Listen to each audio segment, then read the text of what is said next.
Hi everyone, this is Sonal Varun Bhatija. I'm an Ashtanga Power pre and a postnatal yoga trainer.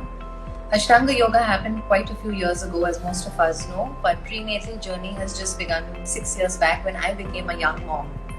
And it's been an amazing journey where I've been training so many new moms to be helping them with their labor, their breathing, and their fitness and their health regime.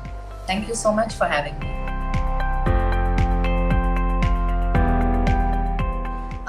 So there are different formats of an exercise. If not yoga, then people can do while they have found out that they are pregnant. So there's Ashtanga yoga, there is Vinasaya yoga, there is Pilates, which is a different format of workout. People like to just walk, people love to swim. So there are different formats of an exercise that one can do when they are pregnant. But ideally, one should only start doing their prenatal yoga once the first trimester of your pregnancy is completed, which is your first 3 months. You need to check with your gynec, your doctor, and if you have a fitness team, when you can follow up with them and then take on to your fitness regime.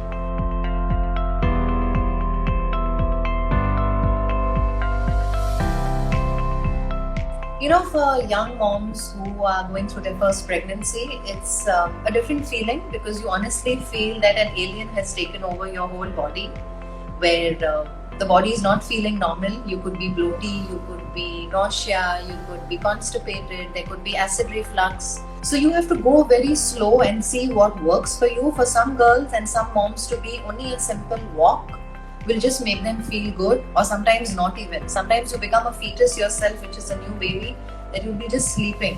But there are a lot of moms, young moms, who have been very, very physically fit before conception. That is, before they have gotten pregnant. So these girls can definitely join a prenatal class, or they're already continuing a class, they can speak to their trainers and start off a prenatal regime.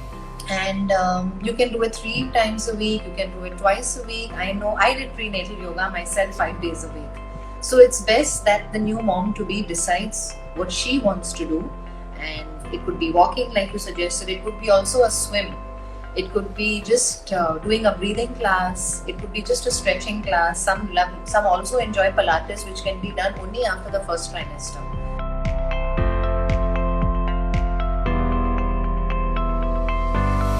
When I did prenatal yoga, my grandmom told me कि अभी you're going to do yoga, exercise नहीं करना चाहिए. You do your basic house chores, and that's more than what a girl needs.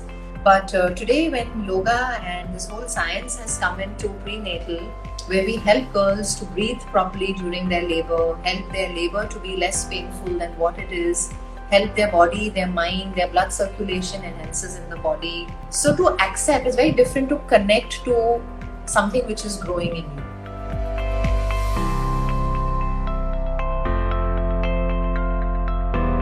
There are a lot of poses. Like I said, every pregnancy is so different. So if I teach you something when you're pregnant, it will be very different from what a colleague of yours will do, because her pregnancy is very different, her body type is very different. So ideally what works really well is a Vajrasan, but an open Vajrasan where you're sitting on your knees, but your knees are wide apart. So you've not closed them, so your cervix and everything is dilated, it's not blocked in. And use pillows, use bolsters to sit, and we use a lot of yoga props in prenatal yoga to help moms to be not lose balance, because sometimes you lose a lot of balance when you're pregnant. The body is like a yo-yo.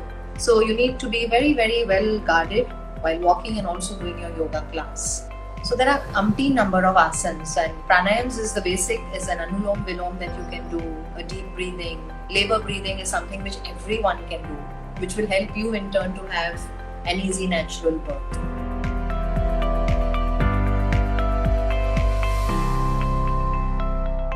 Being not pregnant, like for you and me right now, IF has become huge, like you spoke about intermittent fasting. It's helping the gut, it's helping the skin, the hair, the weight loss, blah blah, name it.